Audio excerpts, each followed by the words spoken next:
안녕하십니까, 바이커즈의 김남 기자입니다. 폭염과 무더위가 이어지고 있습니다. 아무쪼록 건강관리 유의하시길 바랍니다.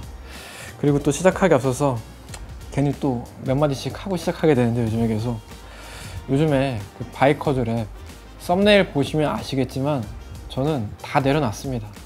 저는 뭐 잘난 척하고 싶지도 않고 뭐 멋있어 보이고 싶지도 않고 아는 척하고 싶지도 않아요. 유용한 콘텐츠, 어떤 걸 하면은 유용하고 양질의 정보를 드릴 수 있을까, 그리고 약간 저는 그런 사명감도 조금은 가지고 있거든요. 그런 생각으로 콘텐츠를 만들고 있습니다. 개추 부탁드립니다. 아직도 구독 안 하신 분 계시다면은 구독 버튼 눌러주시고 이제 영상 시청 부탁드립니다. 시작하겠습니다. 이게 시리즈물로 이제 이어질 수도 있을 것 같아요. 그 전에 커터급 클래식 시장 전망 브리핑이라는 영상 만들었었죠. 이번에 1년차 산업의 트렌드를 짚어보는 시간을 가져보려고 합니다. 이번에는 자동 변속 시스템에 관련된 이야기인데요. 그동안 모터사이클 변속기가 스쿠터에 탑재되는 CVT 그리고 일반적인 매뉴얼 모터사이클, 이렇게 두 가지 정도로 분류할 수 있었죠. 뭐 그 외에도 혼다가 원심 클러치나 DCT를 출시하고 있지만 그 정도만 예외로 분류한다고 하면은 이렇게 두 가지로 양분화시킬 수가 있었어요. 근데 최근에는 이런 기조에 변화가 포착되고 있습니다. 혼다가 올해 초에 E-클러치를 공개했어요. 그리고 나서 채 반년도 되지 않은 시점에서 메이저 브랜드 BMW, 야마하도 변속 시스템을 공개하고 있습니다. 자동 변속 시스템을. 비로소 1년차 업계에도 자동 변속 시스템 변화가 오는 게 아닐까 싶습니다. 그동안 혼다만이 변속 시스템의 다양화를 시도해 왔습니다. 그리고 그 시도는 대체적으로 성공적이었는데요.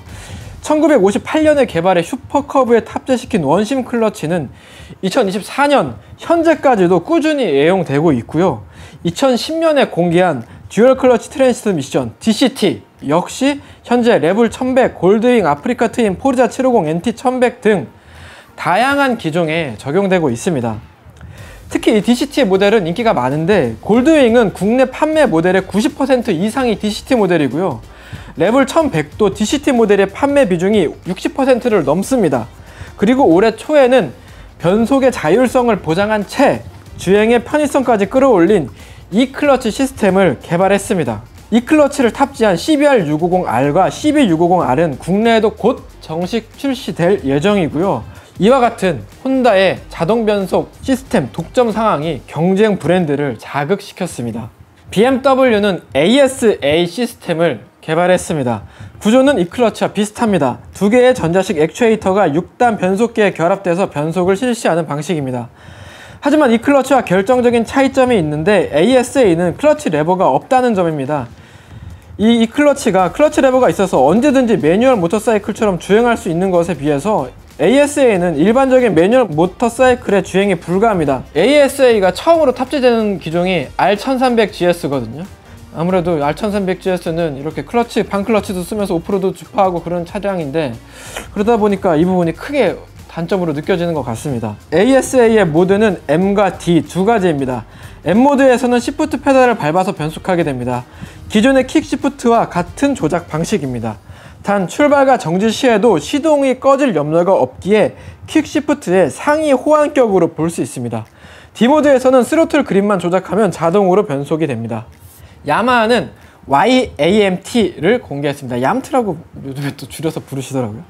얌트는 클러치 레버는 물론 시프트 페달까지 모두 생략했습니다. 기어를 변속하려면은 좌측 핸들바 조작부의 버튼을 통해서 조작이 됩니다. 이게 그러니까 자동차 패들 시프트랑 좀 비슷한 방식이죠. 버튼만으로 조작하면 되니까.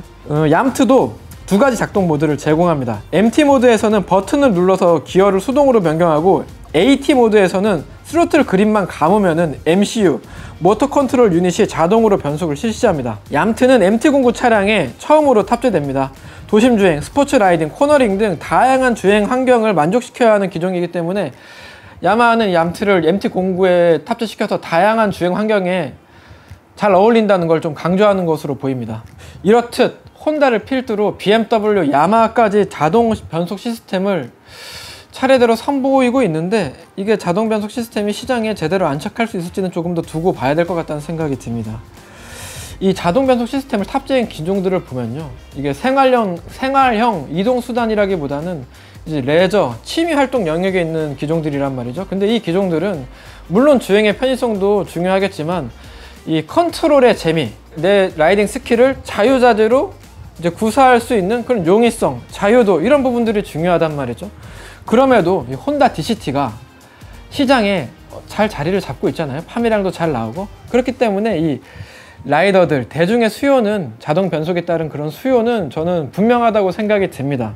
그래서 이클러치, ASA, YAMT 이 기술들이 좋은 평가를 받는다면 이 자동 변속화 바람이 이제 광풍으로 불 수도 있어요. 바이러스처럼 퍼질 수가 있단 말이죠. 왜냐면은 이 기술들이 기존의 트랜스미션 구조를 변경하지 않아요. 그러니까 지금까지 개발되고 출시됐던 모델들은 그대로 유지된 상태에서 추가적으로 장치 하나를 이렇게 탁 갖다 붙이면은 구동이 되는 거예요. 앞으로 얼마든지 다른 기종에 탑재가 될 수 있고, 혼다는 실제로 앞으로 이 클러치 시스템을 다양한 기종에 확대시켜 나가겠다고 발표를 했거든요. 그렇기 때문에 앞으로 얼마든지 퍼질 수가 있습니다, 이 기술이. 그리고 저는 좀 개인적인 의견을 좀 말씀드리면, 이륜차의 변속 시스템이 매뉴얼 모터사이클로 고착화된 부분이 모터사이클 라이딩을 하시는 신규 유저분들의 그런 문턱을 좀 높였다는 생각도 듭니다. 매뉴얼 이제 자동차도 있죠. 수동 변속. 근데 거의 95% 이상이 지금, 95%가 뭐야? 98% 이상이 거의 지금 자동 변속 아닌가요?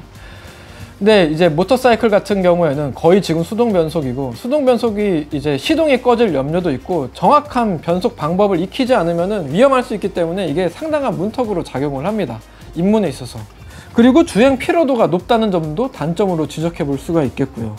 따라서 저는 이 자동 변속, 이륜차의 자동 변속화가 그동안 모터사이클 주행법에 이제 어려움을 느꼈던, 부담을 느꼈던 분들에게 호재로 작용하지 않을까 싶습니다. 그리고 이 모터사이클이 산업에 발전하려면 많은 분들이 모터사이클을 타야 됩니다. 많은 분들이 모터사이클을 타야 이 산업의 경쟁력이 생기고, 그리고 우리도 목소리를 낼 수가 있고, 그리고 그래야만 이제 정부 정책도 개선될 여지가 그제서야 생기는 거거든요. 무시합니다. 이게 너무 파이가 작고 그 시장 매출 규모가 작기 때문에 우리나라 모터사이클 산업이 롯데껌, 그러니까 진짜 뭐 사소한 제과 산업만도 못한 산업이에요. 그러니까 총액으로 보면은. 그렇기 때문에 시장이 커지기 위해서는 모터사이클 인구가 늘어나야 되는데, 그러려면 타기 쉬워져야 된다고 생각해요. 그렇기 때문에 저는 이 자동 변속 시스템이 시장에 자리 잡고 꼭 널리 보급됐으면 좋겠다는 생각을 하고 있습니다. 이번 영상은 여기서 마무리하고, 다음에 또 시장 관련해서 또 분석해 볼 만한 거리가 있으면 이런 비슷한 컨텐츠로 인사드리도록 하겠습니다. 바이커즈의 김남국이었습니다. 감사합니다.